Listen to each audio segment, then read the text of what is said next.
Bonjour à tous, aujourd'hui on se retrouve pour une nouvelle vidéo et cette fois c'est une vidéo astuce puisque je vous présente comment transformer un maquillage classique de jour comme celui-là en un joli maquillage de soirée sans avoir besoin d'entièrement se démaquiller pour se remaquiller ensuite. Alors on commence de suite.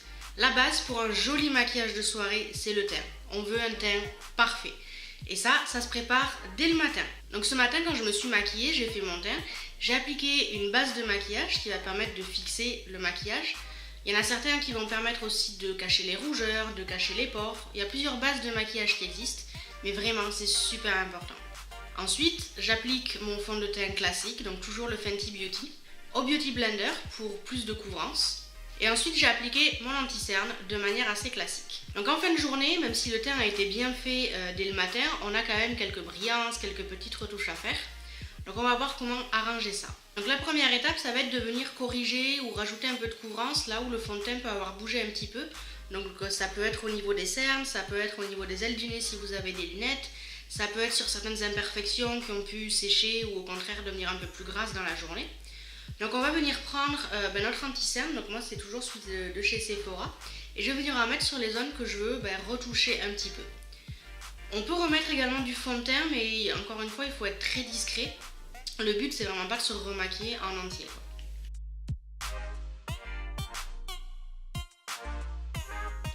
Donc j'en mets un petit peu partout là où je pense que j'en ai besoin, et puis avec mon Beauty Blender, je vais venir estomper tout ça.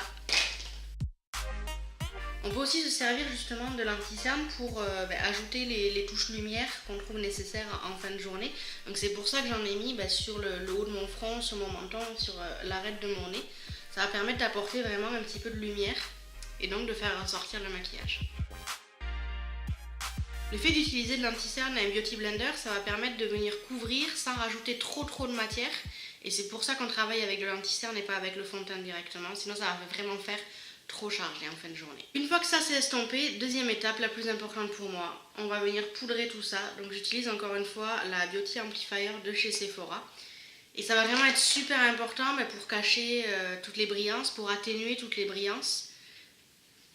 Donc évidemment je viens poudrer là où je viens de mettre de l'anti-cerne. Et puis, ça c'est moi, je suis une fan de matité dans le maquillage, donc moi je viens poudrer l'ensemble de mon visage. Faites attention avec ça, si vous n'aimez pas avoir le teint complètement mat, le faites pas. Si vous avez beaucoup de petites imperfections, notamment en relief, la poudre c'est pas forcément conseillé parce que ça fallait les faire ressortir. Voilà, donc à vous de voir avec votre type de peau et ce que vous aimez. Moi je sais que je poudre entièrement mon visage. Une fois que ça c'est fait, donc j'avais déjà fait un petit peu de contouring ce matin en rajoutant du bronzer sur le côté, mais c'est vrai que c'est un peu parti au fil de la journée. Donc tout simplement je vais venir en remettre et puis je vais accentuer encore un petit peu ça. Autant en journée on essaie d'être assez discret avec le bronzer, le contouring, autant en soirée on peut y aller un petit peu plus franchement.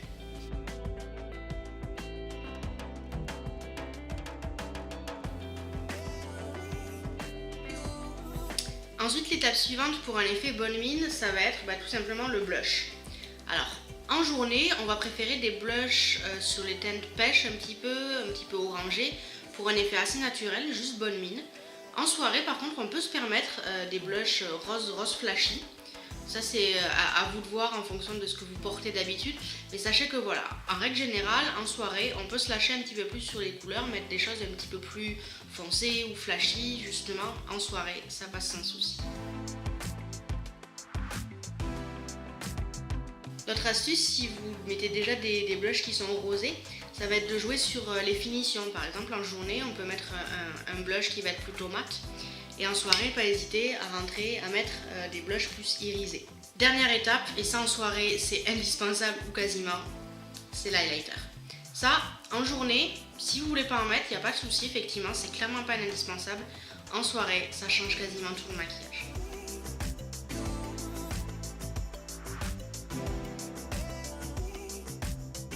Une fois que le teint est terminé, on va passer aux yeux. Donc aujourd'hui pour le maquillage ce matin j'ai fait quelque chose d'assez simple. Donc j'ai mis un peu de fard marron en creux de paupière et puis un fard beige mat sur la paupière mobile. Moi c'est vrai que c'est ce que j'aime bien faire. En journée je vais mettre des fards qui sont plutôt mat et en soirée je vais mettre des choses plus irisées, plus brillantes, plus de paillettes qui se voient un petit peu plus. Donc une fois que ce maquillage là est fait, en fait je vais garder cette base là et je vais juste venir intensifier un petit peu tout ce travail là. Alors pour ça j'utilise la palette la Naked Heat, je ne sais pas si vous la voyez en entier. Donc c'est déjà celle que j'ai utilisée ce matin pour faire ce maquillage, donc je vais continuer et je vais reprendre un petit peu les mêmes teintes. Alors avec un pinceau boule assez large, je vais venir prendre la couleur En Fuego, donc celle-ci. Et je vais venir la mettre en creux de paupière et je vais venir la mettre également en coin externe. D'ailleurs, c'est par là que je commence. Et je ramène la matière en creux interne de paupière. Avec un autre pinceau boule, quasiment la même forme, mais cette fois en plus petit, je vais reprendre la couleur d'à côté, c'est la couleur Ashes. Donc là, c'est un joli marron. On fait de plus en plus foncé en fait. Et je vais venir refaire en fait le même mouvement, donc en coin externe de paupière et dans le creux, mais de manière encore plus précise.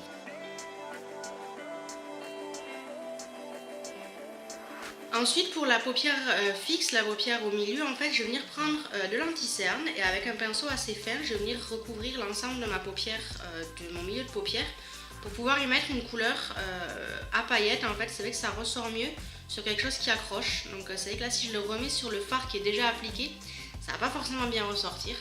Donc avec un pinceau tout fin sur lequel j'ai pris de l'anti-cerne, je vais venir dessiner l'endroit où je veux poser ce fard un petit peu pailleté.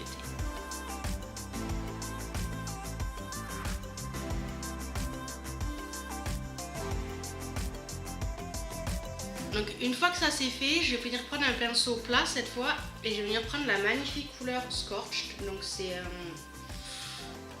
j'ai envie de dire un rose pailleté qui tend quand même vers le marron. Donc je vais me prendre ça avec mon pinceau plat et je vais l'appliquer là où j'ai mis mon anti-cerne. Alors vous voyez, faites pas comme moi j'ai pas assez laissé sécher mon anti-cerne et du coup il a transféré un petit peu sur le dessus. Donc on va estomper ça un petit peu après. Donc je reviens prendre mon premier pinceau et sans reprendre forcément de matière, en fait je vais retracer un petit peu ce que j'ai fait tout à l'heure, mon creux de paupière, d'une part pour enlever l'anti-cerne et puis pour fendre quand même un petit peu la couleur en coin externe. Et ensuite je viens encore faire pareil avec le pinceau plus fin que j'avais pris. Avec un pinceau très fin d'eyeliner, je vais venir prendre la couleur En Fuego, donc la deuxième qu'on avait prise. Donc c'est celle-ci. Et je vais venir la mettre en ras de cils inférieur, en tapotant et non pas en étirant la matière. Ça me permet d'être plus précise dans l'application en fait.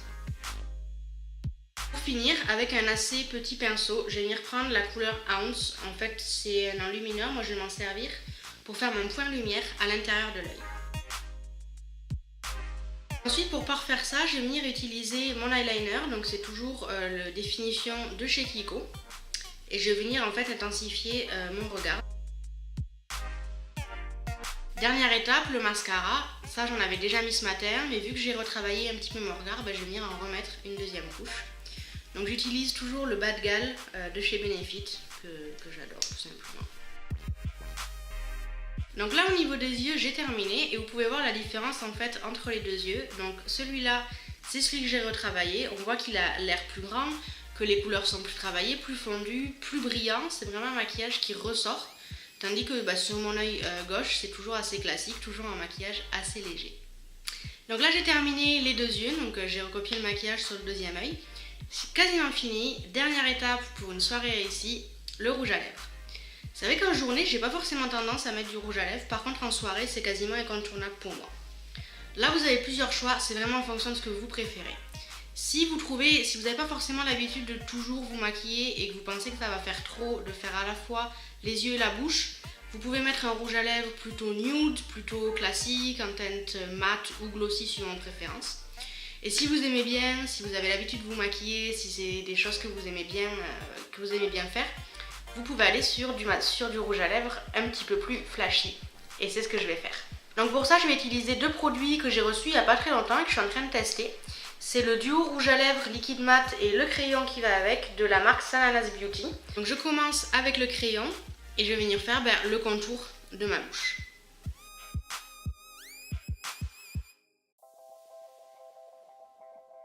Et sur des teintes comme ça, le crayon c'est super important parce que ça va permettre au rouge à lèvres de rester en place et pas forcément de déborder. Donc j'essaie de m'appliquer un maximum sur ce contour des lèvres. Une fois que le contour est fait, ouais, ça c'est bizarre par contre comme vue, je vais venir appliquer directement le rouge à lèvres.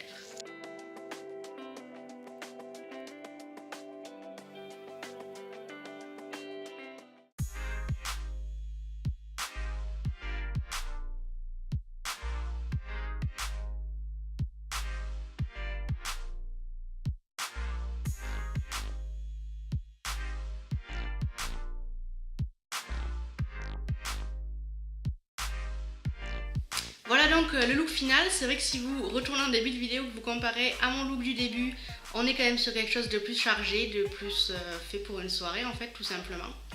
Donc vous voyez qu'avec des étapes simples, on n'est pas obligé de se démaquiller, remaquiller entièrement, parce que soyons honnêtes, clairement, on n'a pas le temps en général. Donc voilà, en retravaillant sur tous les yeux, la bouche et en uniformisant un petit peu le teint, ça permet d'avoir un résultat quasi parfait. J'espère que cette vidéo vous aura plu. Si vous voulez d'autres astuces de ce genre-là, n'hésitez pas à me le dire en commentaire, à me demander qu'est-ce que vous voulez voir comme type de vidéo et puis je verrai si je peux les tourner. En attendant, vous pouvez aussi me rejoindre sur mes réseaux sociaux. Sur Instagram, je mets pas mal de stories de temps en temps où je vous demande qu'est-ce que vous voulez pour mes prochaines vidéos. Donc si vous voulez avoir votre mot à dire là-dessus, n'hésitez pas à m'y rejoindre. À part ça, c'est tout pour moi. Je vous fais des bisous et je vous dis à la semaine prochaine.